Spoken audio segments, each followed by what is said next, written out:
Hello, welcome to the Leverton on Politics podcast.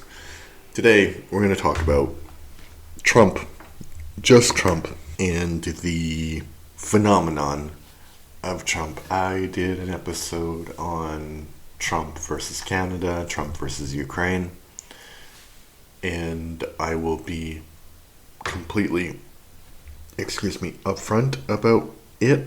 I do not like Donald J. Trump. I don't like him personally.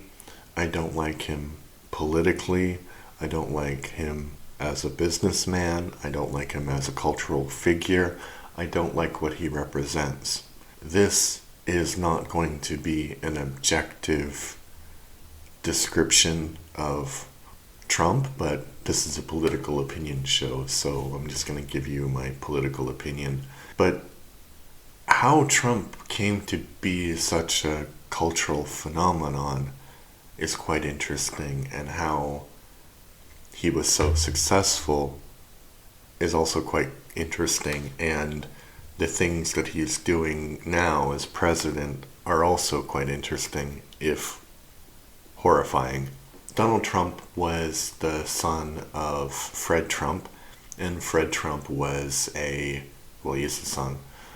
Fred Trump was a real estate developer in the New York area. And famously, Fred Trump gave Donald Trump his first loan of $1 million to start his real estate business. He was investing, and this is in the 70s and 80s in New York. The mafia was still a thing, probably is still a thing right now, but definitely in the 70s, still a thing in New York. So if you're investing in real estate in New York in the 70s, you're dealing with the mafia. That's just a fact, right? He had criminal connections from the early days, and he was sort of like a normal real estate investor, and then his projects got bigger and bigger, and he became more and more famous. I don't remember the name of the project, but there was one in downtown New York. Maybe it was Trump Tower, actually. That was the thing that made him famous as a real estate developer. So he did that, and he got a lot of news coverage for what he was doing. And then he was continuing to invest in real estate, and he had some casinos, which, like the Trump Taj Mahal, and all of the casinos went bankrupt. He founded an online university. It went bankrupt. He founded a steak company that went bankrupt. He founded there's something else too. University went bankrupt, steak company went bankrupt. But generally, what happened is he was always quite aware of his brand more than the real estate business. So a lot of companies around the world where he was investing, like in golf courses and stuff, it was his name that people were buying, and sometimes he wasn't putting up any collateral or things like that. Yeah, I forgot what the other business was, but there was another airline that also went bankrupt. So real estate was he was a bit more successful because he was able to sort of make a franchise out of his name, but everything else he touched failed. Then later, he became more of a TV personality because he had this show called The Apprentice, and I never actually watched an episode, but basically it really weird premise where you have these people who are competing to be Donald Trump's apprentice. It was the height of reality TV, and he would say things like, "Oh, you're fired." People really latched onto that, and I think Americans love anything that's on TV or in the movies or whatever. So you could have Robert Downey Jr. could be president, although I think he's much more charismatic than Donald Trump, or Chris Pratt could be president, Tom Cruise could be president. I'm glad that most of those people probably don't want to be president, but it's just this kind of, I think a lot of people, and we can talk about that later, but a lot of Americans don't have any political knowledge because it's hard to be up to date on politics, so they'll just choose something that they're more familiar with, right? He eventually, Donald Trump, decided to run for president, and I think he ran sometime in the 90s, and it didn't really work. And then he wanted to run in for the 2016 election. Apparently, it was all to sell books. So he didn't expect to win the nomination. He wrote some book, and then he didn't expect to win, but he was saying, like, this is the way forward. Maybe he didn't write the book, but he was trying to promote the book, right? So this is the way forward. We should do this, we should do that, etc., whatever. He immediately became really popular with a certain brand of Republican because he insulted people, he didn't speak like normal politicians, and he proposed this sort of like anti-immigrant rhetoric, which on the one hand I think was exaggerated for political purposes. I don't actually think that Donald Trump has any ideology. He's a very self-interested man. If you had, like, if there was somebody who could give him a lot of money and was black or Muslim, he'd be fine with that. If there was some woman he was interested in who was black and Muslim, he'd also be fine with that. So I don't think that he is a racist. He just realized that there were a lot of racists that could support him. And there's even a theory that his positions in 2016 were so extreme because he didn't want to be picked as president. And ironically, that was what people wanted at the time, or at least a significant minority of the population. So at the same time as he was running this campaign, there was a huge migration crisis in Europe caused by the Syrian civil war, and that was sort of manipulated by Russian troll farms and the Russian propaganda machine to create more social divisions in Europe and also America. And as I said in the Putin episode, it doesn't make a lot of sense that that worked because they're two completely different situations, right? In the European context, mostly that was refugees, right? And in the American context, a few refugees, sure, but mostly it was economic migration, and that economic migration sort of supported America for a long time. But then they decided to make the rules more and more restrictive, and whereas maybe 30, 40 years ago somebody could come for one summer and just work and then go back to Mexico, they had to, or Guatemala or whatever, they had to now climb walls to go to work for the summer, and so it was so dangerous crossing that they just decided to stay.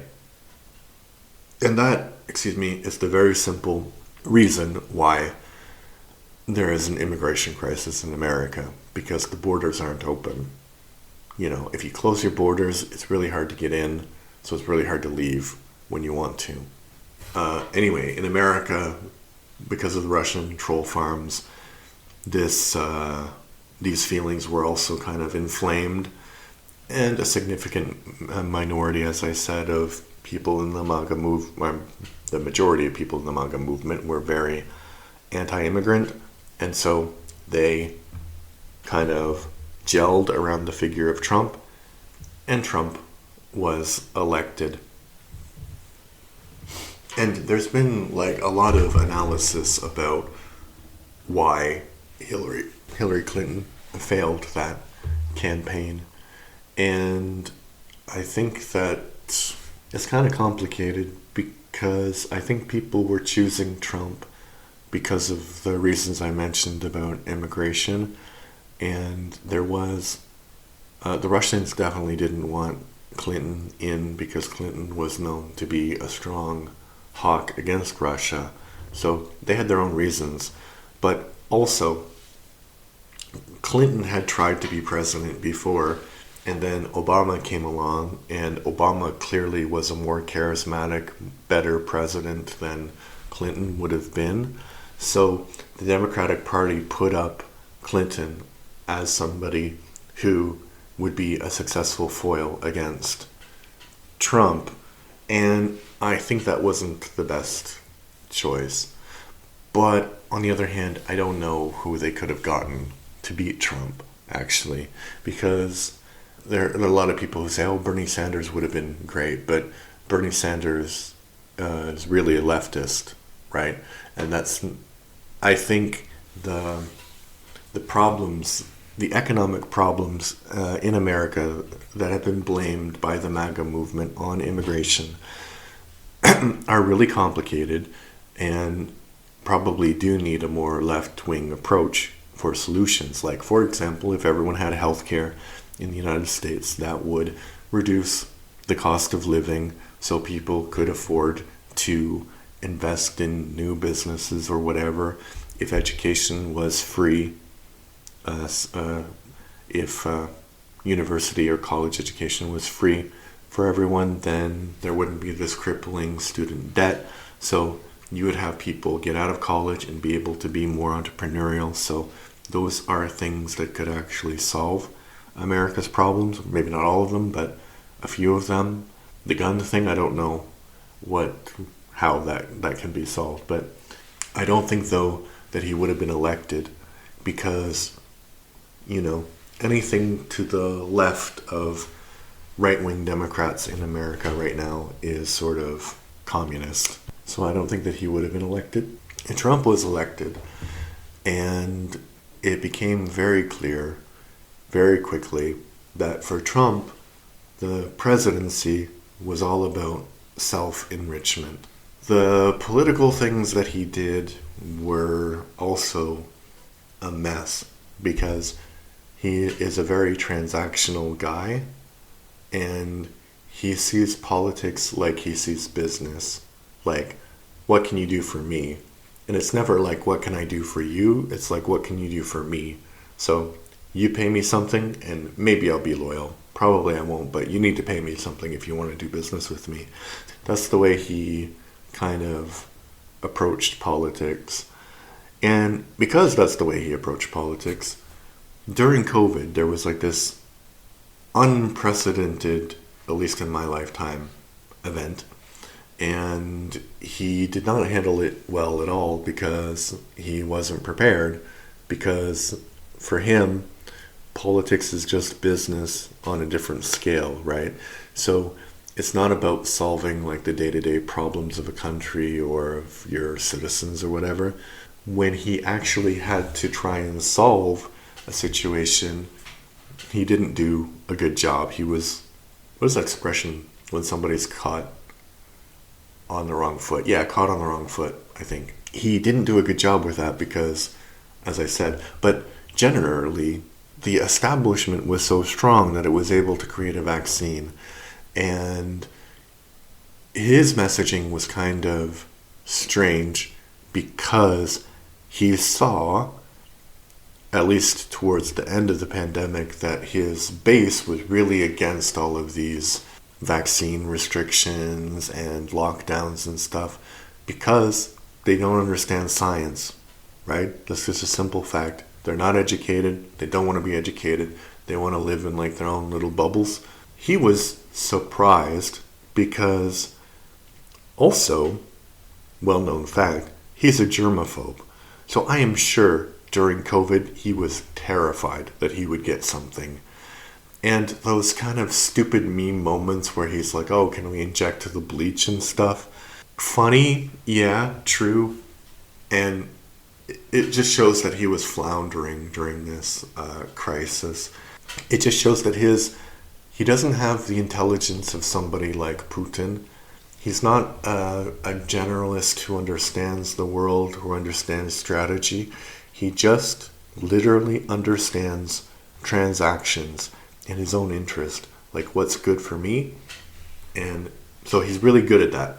He's brilliant at finding things that are good for him. So towards the end of 2019, 2020, the campaign to choose another president was underway.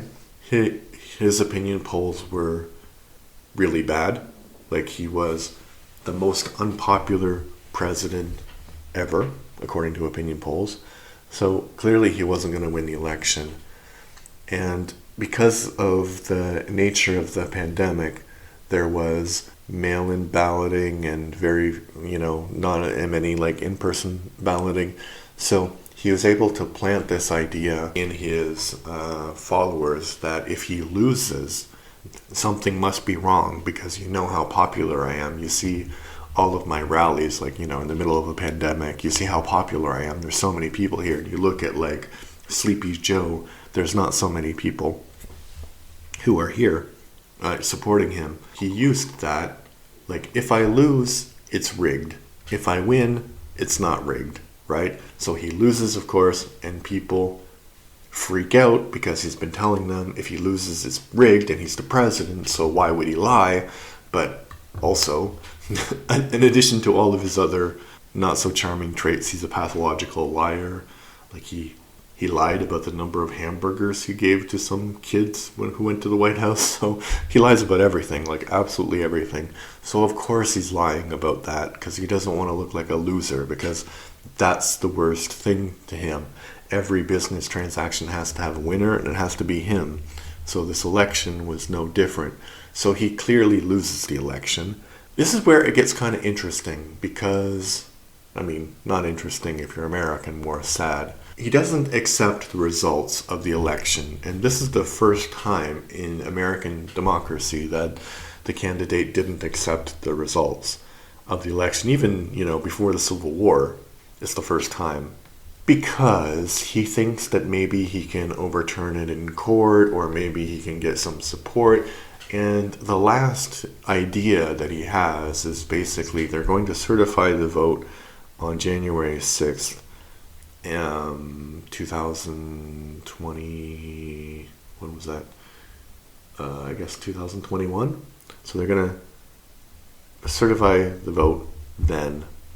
And he thinks in his mind, I guess, that if he gets enough of the legislators to vote against certification, then the actual facts of the election will be erased, right? And his vice president says, no, that's not how it works. And so then that vice president became an enemy for him. And he gave this speech where people are literally like chanting, hang Mike Pence. And he gave a speech outside the Capitol saying, let's go down, let's make your voice known. Like, I'm not sure that he expected them to storm the Capitol. But they stormed the Capitol, and he was the president, and he didn't do anything for a long time.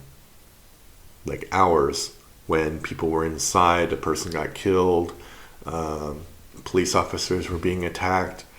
There had been protests before where there was more of a, ethnic vibe, and the police presence was like 100-fold.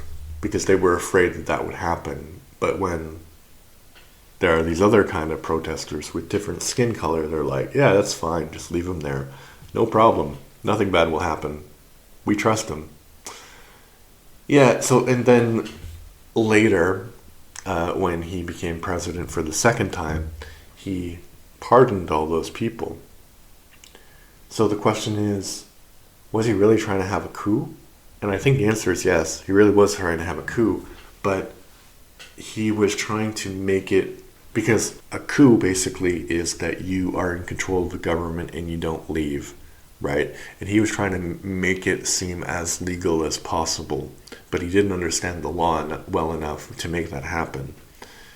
And he had, during his first term, a lot of pushback from kind of more old school Republicans.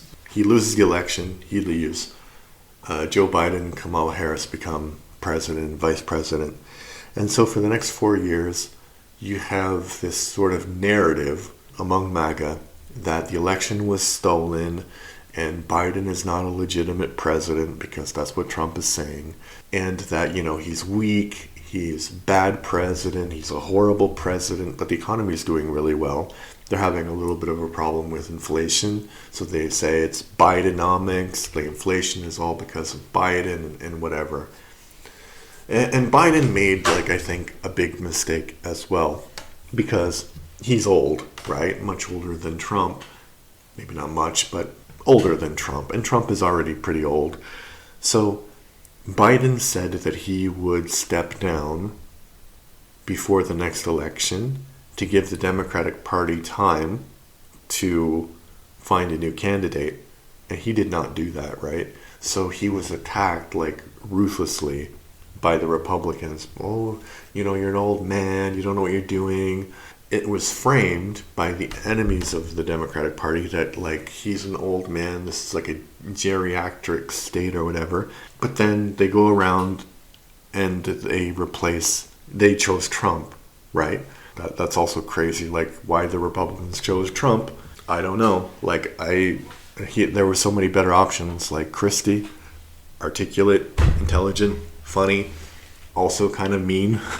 Trump was mean. If you want that kind of guy, I would have voted for him. Yeah. And Biden made the mistake. He didn't step down, and then he was running for president, and they actually had a debate with Trump where Trump was more articulate than Biden, but that is like saying a piece of snot is more articulate than a piece of poo. It doesn't really matter in the long run. That kind of torpedoed the Democratic campaign, even though Kamala Harris was legitimately popular. She didn't have the time to build a good campaign, right? Because of Biden's decision. But even and this is the crazy thing about Trump, because Trump can say the wackiest things. He can say that, I don't know, people are getting sex changed at the age of 5, or that immigrants are eating dogs and cats, or, that he'll put a 500% tariff on any good coming into the United States. He can say the wildest thing, but his adversaries always are held to the normal political standard of dialogue, right? I remember before the election talking with someone, and they were like, oh, but Kamala Harris, she's incoherent, she can't really put together a sentence. And then you listen to Kamala Harris, and she's a typical politician. She speaks in cliches, but you can understand the cliches, right? But suddenly she needs to be paragon of virtue, 1,000 times better for Trump than Trump. Whereas Trump just needs to be a pile of poo on the road, and people vote for that. Yeah, I was really surprised when the Republicans chose him. I was really surprised when the Americans chose him as president again, because there has never been a clear example of somebody who was motivated by his own self-interest. And the ideology is a facade. It really is. And I think even it's not a question, because he does have this 30% of Americans who really do support him. And there is a sort of cult-like behavior of that 30% of the voting public. But there's 70% of people who are not that, right? And there were enough of them, so maybe 21% or 22%, who don't understand politics enough to say, oh yeah, well, Biden is, he's responsible for inflation, but I'll just vote for the other guy who says that he's going to give 200% tariffs on everything, because tariffs won't cause inflation. They don't even know what a tariff is. Donald Trump also doesn't know what a tariff is, but that's not his fault anymore. That's the thing that's so frustrating, is you can say from 2016 to 2020, Donald Trump proved that he was not proved that he was not qualified to be president of the United States, let alone a huge corporate enterprise in modern times, right? So he proved that conclusively. Anybody who does not think that was not paying attention. If 4 years later a voter goes into the voting booth, and not MAGA, because MAGA's gone, not MAGA, just normal American, goes into the voting booth and click it, check mark or whatever it is in America, if they select Donald J. Trump as president, that's your decision, right? It has nothing to do with Donald Trump now. It's all on you. You made that horrible decision, and now you have to live with the horrible consequences, which are indeed quite horrible. Because, and let's talk about, it's only April almost, so January, February, March, 3 months into a 4-year term of this man, and this is what he's done. He's caused the Canadian Prime Minister to say that the special relationship between Canada and the United States, which was based on deeper economic and political integration, is gone, right? He's said that Canada should be the 51st state of the United States, which is just plainly ridiculous, because if you're going to annex Canada, that would be at least more than one state. He's said that Greenland needs to be a part of the United States because of security concerns, but the United States already has Alaska, which is an Arctic place. And if they're friendly with Canada, that's most of the Arctic too. So be friendly with Canada, you have Alaska, and then you have enough territory to control the Arctic if you want to. You don't need Greenland. That's ridiculous. He has basically tried to extort economic concessions from Ukraine like it was some sort of protectorate of the United States, like it was a puppet government or something like that. He said via proxy with J.D. Vance that the European have a problem with free speech because they don't want Nazis in their government. Interesting. Yeah. Yeah. It's so bad. So bad. People, and that's just foreign affairs, which I'm more interested in because I'm foreign, right? I'm not American, but just in terms of American domestic politics, it's also a mess because there's nobody to stop him now. The Supreme Court that he stacked has basically said that he can do whatever he wants because any action of the president is not illegal, or any action in official business that the president does is not illegal. He's been issuing executive orders where to kind of round up migrants and build concentration camps in Guantanamo Bay, or send them to, without any trial, mind you, they're just people who look brown, they're arrested and then sent to El Salvador, which is weird because why arrest people for, if you think that they've committed crimes, why not have trials? The thing is, they didn't commit any crimes. They were rounded up and deported because brown. It goes on and on and on like that. And the whole philosophy of the Trump administration right now is to move so quickly that the legal system can't catch up with them. And that's why this has all happened in 3 months. I guess the question is, and there's like really ridiculous things like trying to control the Smithsonian and saying that the Smithsonian has like anti-American propaganda. So basically anything that speaks negatively about the history of the United States is anti-American propaganda now, which is crazy because they had a huge civil war. A lot of their economy was built on slavery, so that's a pretty negative thing to talk about, right? And then there was apartheid, an apartheid system until the late 60s in the United States. And then that created like continuing discrimination and stuff. But for MAGA, it's not a bug, it's a feature. I guess you would say. Yeah, so it's an interesting question what will happen to Trump when, not just when his term is over, but for the next 4 years. He is the most impeached president already, like twice. One was for I guess he was impeached for the January 6th thing. And he was also, I forgot what the other reason why he was impeached, but I think that was more connected to corruption or whatever. His policies in the United States are more and more unpopular because, why would they be popular? He's just creating chaos.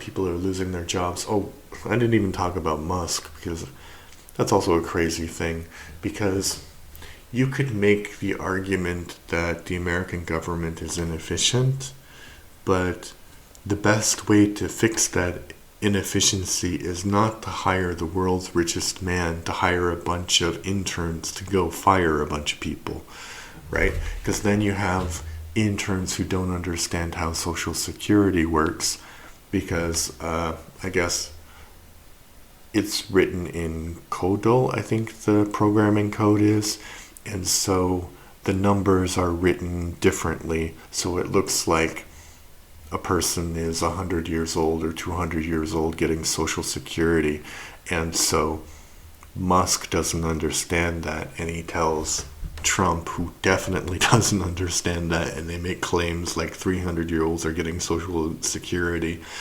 It's just chaos. It's just creating chaos, and nobody actually likes living through chaotic times. So I wonder how long they can go, like, pushing that.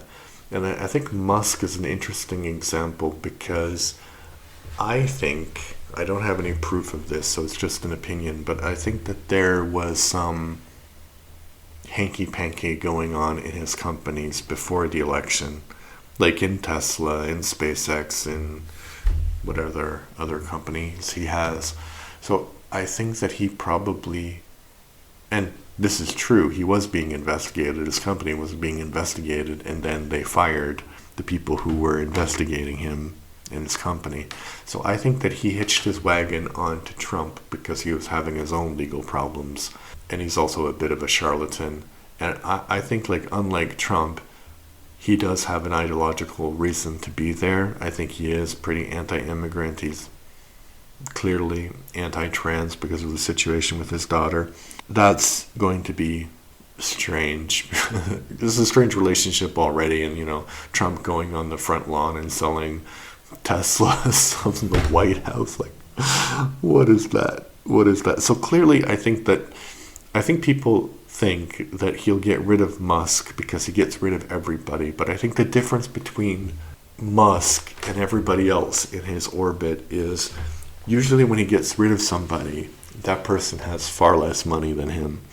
So Musk, even though his wealth is on paper, he can manipulate that wealth to get real cash, right? Musk is probably he's the wealthiest person in the world, right? So of course Trump is going to keep him around. Bribes are good, right? So how do we survive the next 4 years? I don't know. I really don't know. One thing that I don't understand, though, about Trump is why would you do it at all? I can understand there was a possibility that he might have gone to prison because of the crimes that he was being investigated for before the election, and then suddenly they stopped because it's not their tradition to investigate a sitting president. Well, that's crazy also. But yeah, so before he was in serious doo-doo, right? Now he's president, and then he's doing a bunch more crimes. Like, I was a little bit surprised because I honestly thought what he would do is he would get elected, and then he would pardon himself, like, for any crimes he did in the past and any crimes in the future, and then just play golf for 3 years, right? Spend millions of dollars playing golf, because that's what he likes to do, right? He doesn't like to be interviewed being asked difficult questions. But no. I think he also wants to actually accomplish something in his presidency, because the first presidency, all he did, I mean, it was pretty major for Americans, but not so major for him. But all he accomplished was he chose some Supreme Court representatives and they rigged the system for him. I think that he wants to go down as somebody who at least expanded the American empire. And I think that Greenland is the pretty clear target because it's very poorly populated and it's resource rich, and those resources are not being extracted. That's why he wants Greenland. What would really happen though? Is he going to get Greenland? Is he going to get Canada? Does NATO have a future? I think the big result of the past 3 months is that people no longer trust the United States. And it is partly because of Trump, but it's more because people chose him. They can't really rely on America. And so they're looking for allies that they can actually rely on. This benefits mostly Trump, but it also benefits China. I would say it benefits China the most. And it's interesting because China is like the biggest adversary for the United States in Trump's mind, but China is the one that benefits because South Korea and Japan, they no longer look at America's security guarantees as something that might actually happen. So if you're China or Japan, if you're China or South Korea, China looks at Taiwan and is like, yeah, it's time for reunification by force. And if China says to South Korea, we're going to take Taiwan, we're going to remove support from North Korea for you. Just let us do whatever we want in Taiwan. South Korea would be like, yeah, sure, that's a good deal. And Japan, I don't know what deal they would make with Japan, but something similar, like, hey, you don't want to war with us, we don't want to war with you, just let us have Taiwan, and we'll guarantee your independence and Korea's independence. If they did those two things, then I think Japan and South Korea would definitely move closer to China. The other big winner, of course, is Russia, but I think Russia has sabotaged its own goodwill and standing in the world, and also sabotaged its own future, that I don't think Russia is immediately going to benefit from Trump. Another question is, what happens when the term is over? Will he just give up? Will he resign? I don't know. Again, what I would do is I would resign, but I would pardon myself first for any former crimes or future crimes. If that's not possible, I would make a deal with J.D. Vance that he could be president for a year, but he has to pardon me. Maybe Trump is too narcissistic to put that much trust in J.D. Vance. Maybe narcissistic or smart about the capabilities of J.D. Vance. So I know a lot of people are worried that Trump is going to become some kind of dictator. He already is a dictator. He has way too much power. It's just clear that the American president shouldn't have that much power. Any man, not just Trump. So, yeah, I think it might not be the decline of America, but it's certainly a new stage in American history. The villain turn, maybe we could say. What do you think?